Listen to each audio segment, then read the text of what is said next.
This video is for informational purposes only and does not constitute legal, financial, health, or medical advice. NEMT versus ride-sharing. Can ride-sharing companies offer NEMT services?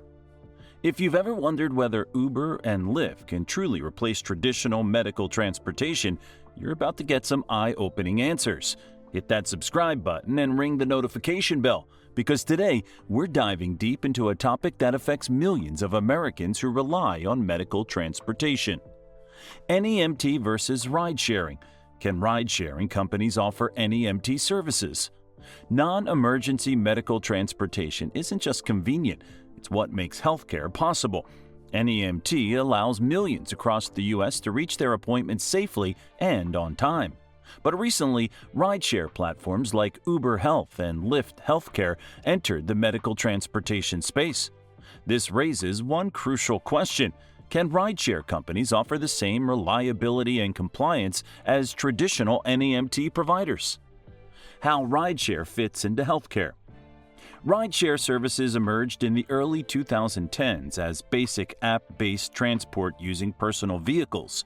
They've since evolved to include scheduled rides, business accounts, and fleet options.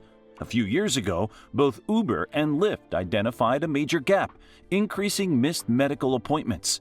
Lyft Healthcare partnered with Medicaid and care organizations in 2016, while Uber Health launched in 2018 for hospitals and clinics to book patient rides. These services target ambulatory NEMT, patients who need rides but don't require additional assistance, equipment, or medical supervision. Rideshare as NEMT versus traditional NEMT. What is each best for?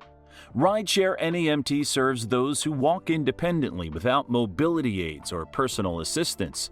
Traditional NEMT serves everyone, ambulatory passengers plus individuals using wheelchairs, requiring stretchers, or needing support during pickup and drop-off. Assistance level. Rideshare drivers aren't trained to assist passengers. They won't help you into buildings or upstairs. Their responsibility ends at the curb. This poses major challenges for elderly, frail, or cognitively impaired passengers.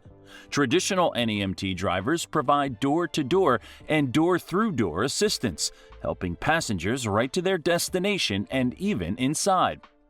Vehicle accessibility. Most rideshare vehicles are sedans that can accommodate wheelchairs, especially outside major cities. NEMT fleets are built for accessibility. Wheelchair-accessible vehicles, stretcher vans, lift-equipped vehicles, plus oxygen mounts, first aid kits, and safety equipment. Driver training. Rideshare drivers receive only basic customer service training, no medical situation, vulnerable passenger, or emergency training. NEMT drivers undergo CPR training, patient handling, HIPAA compliance, and disability awareness. Benefits and limitations of rideshare as NEMT.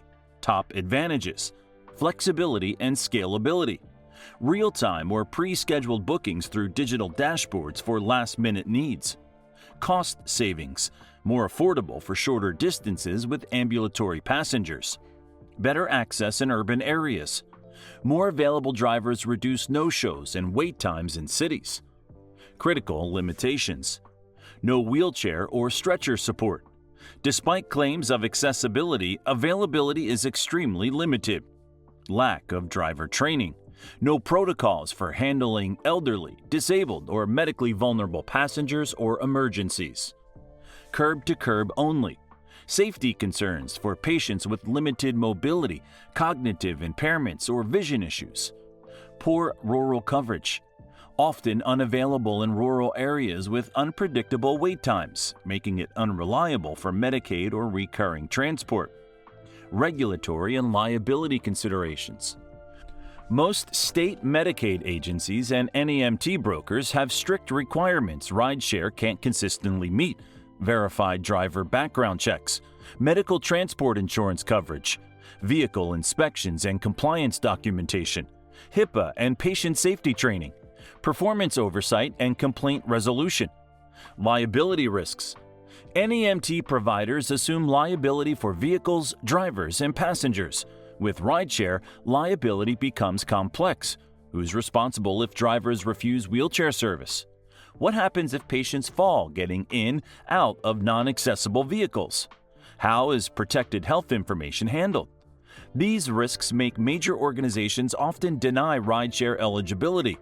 MCOs absorb costs of pure NEMT providers to ensure compliance and avoid audit risks. Final thoughts. Ridesharing has added flexibility to healthcare transportation, but can rideshare companies truly offer NEMT services? The answer is no. Rideshare isn't a replacement for traditional NEMT. At most, it's a supplemental option for specific situations. Understanding these distinctions helps providers adapt without compromising service quality. That's a wrap on today's deep dive. What's your experience with medical transportation? Have you used both rideshare and traditional NEMT services? Drop your thoughts in the comments below.